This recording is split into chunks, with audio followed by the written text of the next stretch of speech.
अस्सलामुअलैकुम नाज़रीन, प्रोग्राम गपशप, आज के गपशप प्रोग्राम में ये हिंदुस्तान से मिलने वाला जो वाक़या है, आपके लिए भी नसीहत पकड़े, इससे कुछ सीखें। जो पाकिस्तान हिंदुस्तान में लोग रहते हैं वो भी सीखें, यूरोप में रहते हैं वो भी सीख लें तो अच्छा, नहीं सीखेंगे तो कोई बात नहीं, यहाँ हालात हो रहे हैं।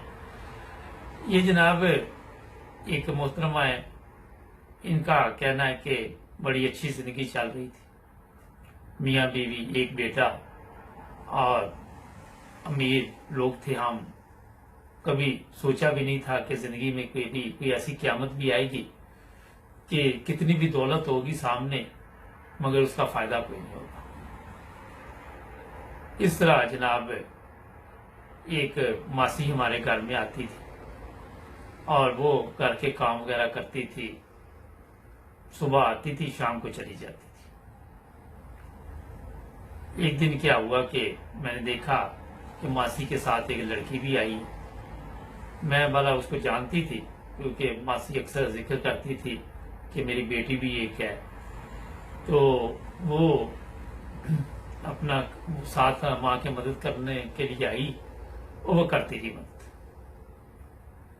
इस तरह दोनों माँ बेटी को बाद में मैंने अच्छे तरीके के साथ खाना पेश करना और बड़ी इज्जत करनी। मैं मुलाजम जो भी आते थे, उन घर में ड्राइवर था या जो भी थे, उनको वही खाना वही चीज़ें देती थी जो हम खुद इस्तेमाल करते थे। कभी मैंने इन चीज़ों में फ़र्क नहीं डाला क्योंकि इस्लामी तालीमात भी यही है कि जो खुद खाओ वो दूसरे को भी वही दो, वही पहनाओ। मैं खुद इतनी दौलत होने के बावजूद नमाजी भी थी, कुरान भी पढ़ती थी। मेरा मियाँ सुबह ऑफिस चले जाते थे, शाम को आते थे, कभी हमें ले जाते थे बाहर घूमने के लिए, कभी बाहर खाना खाने चले जाते थे। और फिर एक दिन क्या हुआ कि वो लड़की के लिए आ गई काम पे। तो मैंने उसकी वालदा का पूछा कि आज आपकी अम्मी नहीं आई, क्या खैरियत है? तो वो कहने लगी कि अम्मी बीमार है, तबीयत ठीक नहीं है, इसलिए उसने मुझे भेज दिया काम के लिए। फिर मैं शाम को जब मेरा मियाँ आया तो मैंने कहा कि मैं मासी की खबर लेना चाहती हूँ, मैं उसका पता करना चाहती हूँ। और इस तरह मैं वहाँ गई उनके घर। घर क्या था, बस एक नॉर्मल सी जिंदगी वो लोग भी गुजार रहे थे और मियाँ जो था वो नशे में पड़ा हुआ था और बीवी सारे काम संभाल रही थी। मैं वहाँ गई तो मैंने क्या देखा कि उसे सख्त बुखार था और फिर मैं फौरी तौर पर उसको अपनी गाड़ी में लेकर डॉक्टर के पास गई, चेक करवाया, जो भी मेडिसिन डॉक्टर ने दी वो लेके उसके घर दी और कुछ खाने पीने के लिए फ्रूट भी रास्ते से पकड़ लिया। तो डॉक्टर ने ये भी कहा कि ये कमज़ोरी है। मैंने दूध अंडे वगैरह भी अच्छी तरीके से खरीद कर उसको दिए कि आप 2-4 दिन हफ्ता आराम करो, इतनी कोई ज़रूरी नहीं है, आपकी बेटी आ रही है तो वो काम तो कर ही रही है, काम चल रहा है। फिर ये करने के बाद हम लोग घर आ गए और इस तरह बेटी रोजाना काम पे आना शुरू हो गई। इत्तेफाक ये हुआ कि मेरे मियाँ जो रोजाना ऑफिस जाते थे वो कहने लगे मेरी भी तबीयत ठीक नहीं है तो मैं थोड़ा आराम कर लेता हूँ। मैंने सोचा कि ठीक है, आप भी आराम कर लें, मुझे भी कुछ वक्त मिल जाएगा कि मेरे मियाँ घर पे हैं। तो इस तरह वो घर पे थे, हम ने इकट्ठे खाना खाया और इसी तरह दिन गुजर गया। फिर हर हफ्ते मियाँ की तबीयत भी खराब और ऊपर से वो मासी भी बीमार रहने लगी तो उसकी बेटी काम पे आना शुरू हो। हफ्ते में 1-2 दिन मियाँ साहब भी बीमार हो जाते। अब मुझे हैरानगी थी कि कभी पहले तो मियाँ को बुखार भी नहीं हुआ, सर दर्द नहीं हुई, कोई चीज़ नहीं हुई। ये तो ऑफिस पे ड्यूटी पे जाते थे तो फोन पे बातचीत करके लोगों को काम बताते रहते थे क्योंकि इनका अपना बिजनेस था। लेकिन मैंने कोई ऐसा ज़हन में मेरे चीज़ ना आई कि ये तबीयत क्यों ख़राब होना शुरू हुई। और एक दिन फिर मुझे कहने लगे, मेरे मियाँ सोए हुए थे तो मैं किसी काम के सिलसिले में ड्राइवर के साथ कहीं जाना था तो वो मैं वहाँ चली गई। तो उसी दिन वो मासी की लड़की भी घर में आई और बहरहाल ये सिलसिला चलता रहा। 3 4 5 माह गुजर गए, मगर मुझे कोई किसी किस्म का ये ख्याल भी ना आया कि मियाँ अब कई दफा शाम को भी घर से गायब होते। पहले कभी मैं जब उनसे पूछती तो वो कहते जी काम बहुत है, बिजनेस वहाँ जो ऑफिस का काम बहुत है, बिजनेस बहुत बढ़ता जा रहा है। और ये मैं देख के हैरान रहती कि जब पहले मेरे मियाँ सुबह सुबह काम पे चले जाते थे, वो मासी की बेटी का टाइम भी तब्दील हो गया, मेरे मियाँ का भी टाइम तब्दील हो गया। तो जैसे ही वो बेटी उसकी मासी की घर आती तो मियाँ फिर उसके बाद 10 15 मिनट बाद, आधे घंटे बाद काम पे जाते। मगर ये मैं आपको बताऊं कि मुझे इल्म नहीं था कि जो मासी की बेटी है वो इतनी खूबसूरत है कि मेरे मियाँ उसके चक्कर में आ जाएंगे या वो मेरे मियाँ के चक्कर में आ जाएगी। और यहाँ पे मेरे मियाँ ने इन चीज़ों का भी ख्याल ना रखा कि हमारा जो माशरे में मकाम है, हमारी जो इज्जत है और जो हम लोगों में बैठते उठते हैं, तो उन मियाँ साहब मेरे ने जनाब उस लड़की के साथ कोई पिंग शिंग डाल ली। मुझे नहीं पता था उस वक्त। और ये अपना कहती है कि फिर एक दिन मासी आई मेरे पास, तो मैंने कहा अब आप काम पे क्यों नहीं आती है, आपकी बेटी क्यों रोजाना आती है? तो वो कहने लगी मैंने कुछ और घरों का काम ले लिया है तो बेटी को ये घर दे दिया है, क्योंकि उसके लिए आपके घर में ज्यादा टाइम चाहिए तो एक ही घर काफी है। वो भी काम सीख रही है, तो अगर कोई शिकायत हो तो मुझे जरूर बताइएगा। इसमें कई चीजें मैं छोड़ रहा हूँ, मगर आपको जो कहानी बयान करने की कोशिश कर रहा हूँ आप समझ जाएंगे। तो जनाब ये सिलसिला चलते चलते चलते कहती एक दिन मेरी एक फ्रेंड का फोन आया और उसने कहा कि मैंने आपके मियाँ को किसी लड़की के साथ देखा है, किसी रेस्टोरेंट में या बाहर कहीं पे। तो मैंने कहा मेरे मियाँ के साथ कौन लड़की जा सकती है? कहती बड़ी खूबसूरत थी साथ जो लड़की थी और आपके मियाँ बड़े खुश थे। शाम को मेरे मियाँ घर आए तो मैंने उनसे पूछा कि वो आज आपके साथ कौन गया था बाजार? तो वो कहने लगे ऑफिस से एक लड़की थी वो मेरे साथ गई थी, कुछ चीजें खरीदनी थी, कुछ दफ्तर के मामला थे, कहीं हम जा रहे थे तो रास्ते में हमने सोचा कि चाय वगैरह पी लेते हैं, कुछ मशवरे करने थे।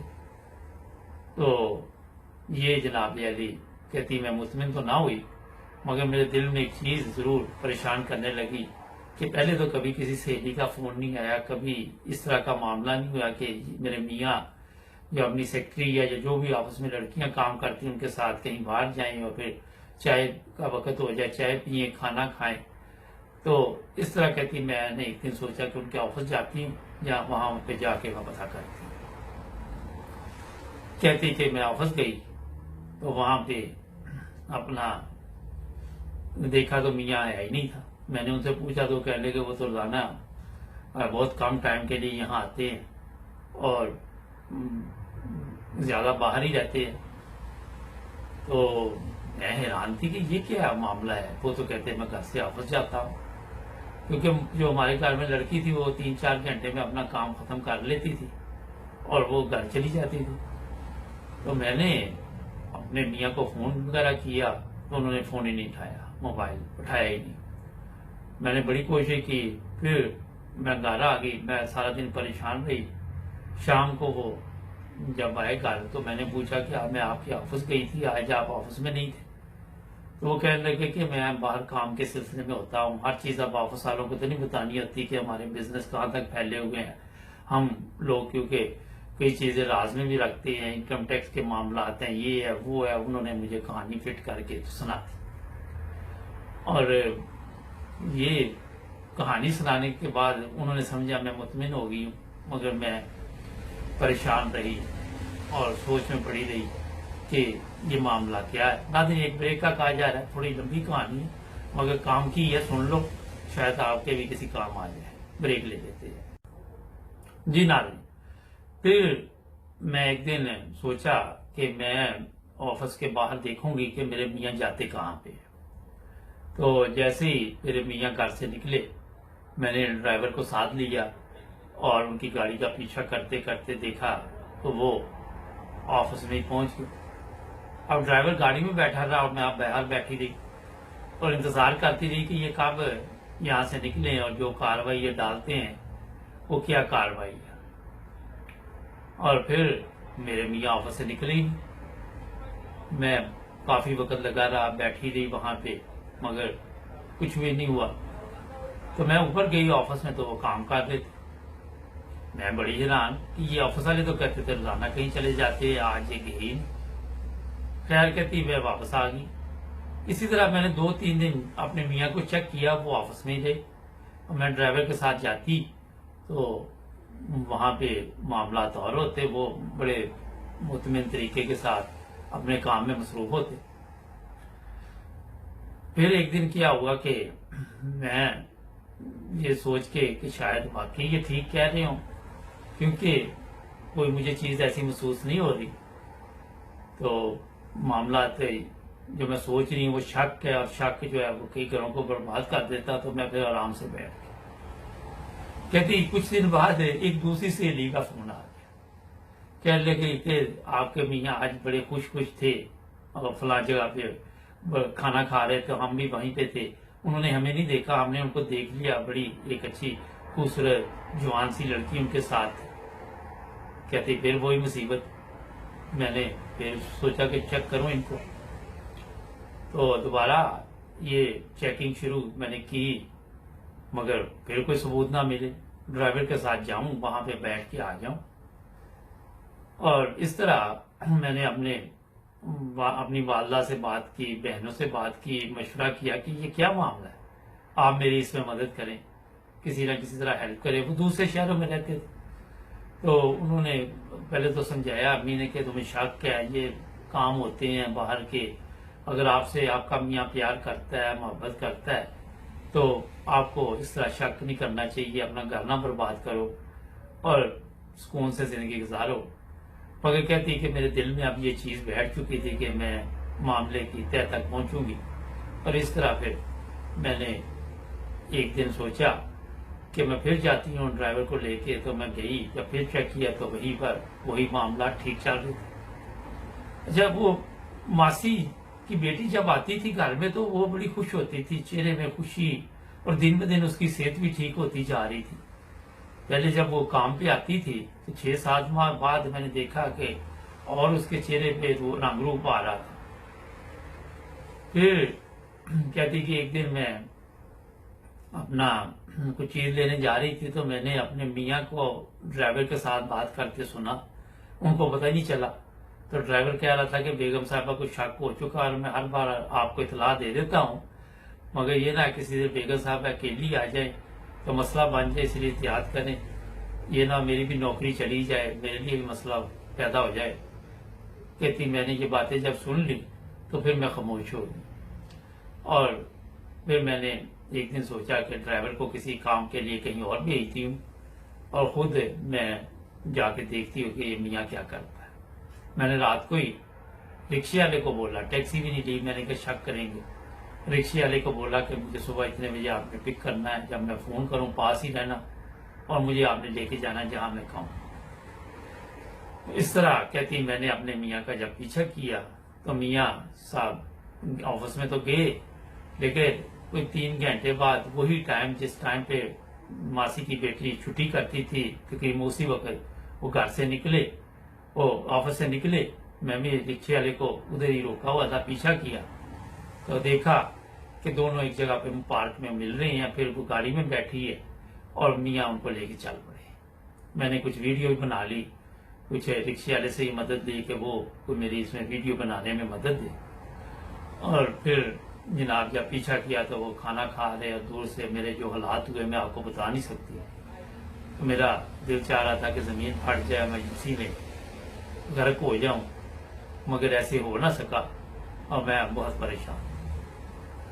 और इस तरह जब मियाँ घर आए तो मैंने बात की तो वो कहने लगे कि ठीक है, मैं उसे पसंद करता हूँ और मैं उसके बगैर नहीं रह सकता। उन्होंने झूठ बोला ही नहीं, मैंने बेटे के वास्ते दिए, मैंने अपनी इज्जत के वास्ते दिए, मैंने माशरे में जो हो रहा है उसकी इज्जत कि हमारी इज्जत के खाक में मिल जाएगी, आप ये काम ना करें।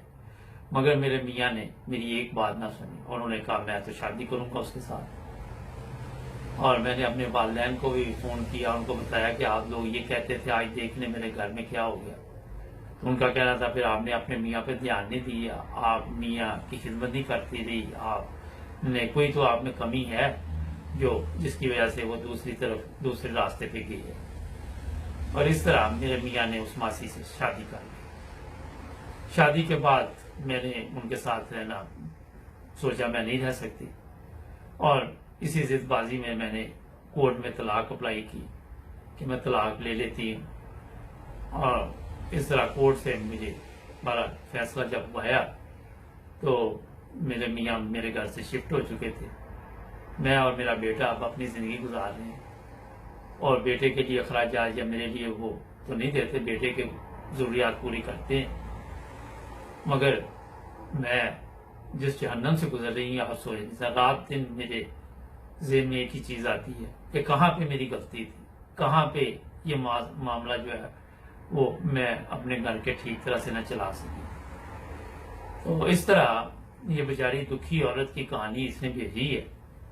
तो नाज़रीन, कई दफ़ा हम लोग किसी की मदद करते हैं तो वहाँ पे हमारे गले पड़ जाती है वो मुसीबत, और वो मामला जो आप सोचते हैं कि लोगों के लिए, इंसानियत के लिए खिदमत कर रहे हैं, वो अपने घर को बर्बाद कर देते हैं। अभी ये बड़ी लंबी थी, मैंने इसको बड़ा शॉर्ट करके आपको सुना दिया कि ये अल्फाज हम इस्तेमाल नहीं करते प्रोग्रामों में। तो बाकी आप समझदार हैं, क्योंकि समझदार लोग ही नाम टीवी इंटरनेशनल देखते हैं, दूसरों के पास तो टाइम ही नहीं होता। जुड़े रहे हमारे साथ, मिलेंगे एक नए प्रोग्राम में। अपना ख्याल रखें। अल्लाह हाफ़िज़।